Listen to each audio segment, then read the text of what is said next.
কে টিভির পক্ষ থেকে আমি আব্দুল মোমেন আপনাদের স্বাগতম। আজকের শীর্ষক আলোচনা উদারাময় ও আমাশয় রোগে হোমিও ঔষধ এন্টিমটাটের ব্যবহার। উদারাময়ের সৃষ্টি হয় অতিরিক্ত ভোজনে, বাসি পচা মাছ মাংস ডিম আহারে,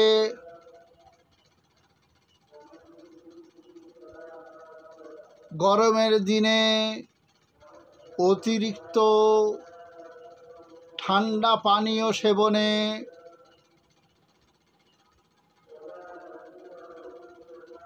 ঘর্মাবস্থায় স্নান করে হঠাৎ ঘর্মনিবৃত্তির কারণে আমাশয়ের সৃষ্টি হয়। ইন্টামোবিয়া হাইটোলাইকা এককোষী বীজাণুর কারণে।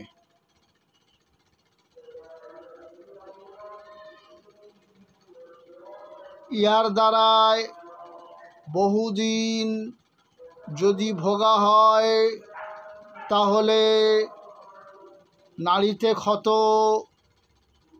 ঘা হতে পারে, কোলাইটিস হতে পারে, ইন্টারোকোলাইটিস হতে পারে, লিভারে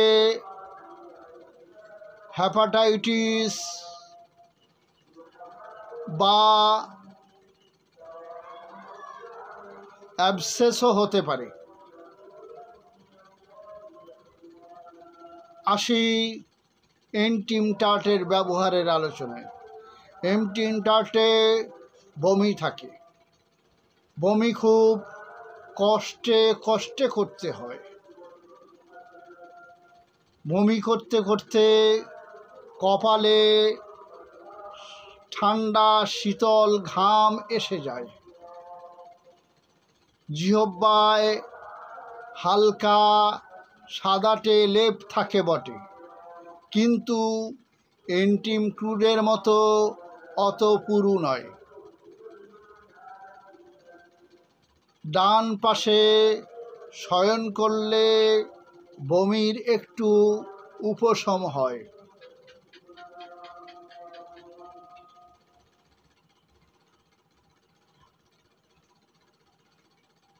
ভিরেট্রাম অ্যালবাম ও ফসফরাসের সঙ্গে তুলনা করা যেতে পারে। ভিরেট্রাম অ্যালবামে ঠান্ডা ঘাম আছে বটে, কিন্তু সেটা মল ত্যাগের পরে। মলের প্রচুরতাও থাকে। এন্টিমটাটে মলের প্রচুরতা অত থাকে না।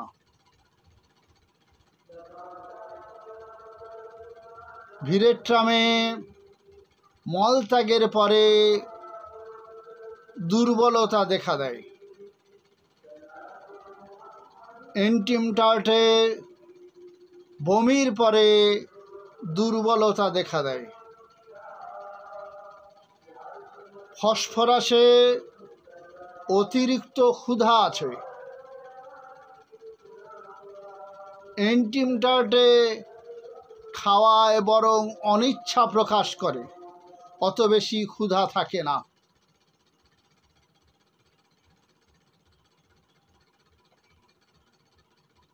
ফসফরাসে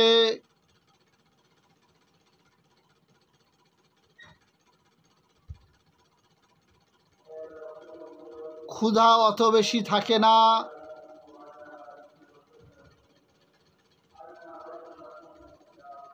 এই হলো এন্টিমটাট এবং ফসফরাস ও ভিরেট্রামের তুলনীয় লক্ষণ।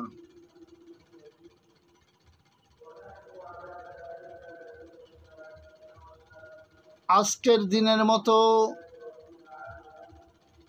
আলোচনা এখানে সমাপ্ত করা হলো।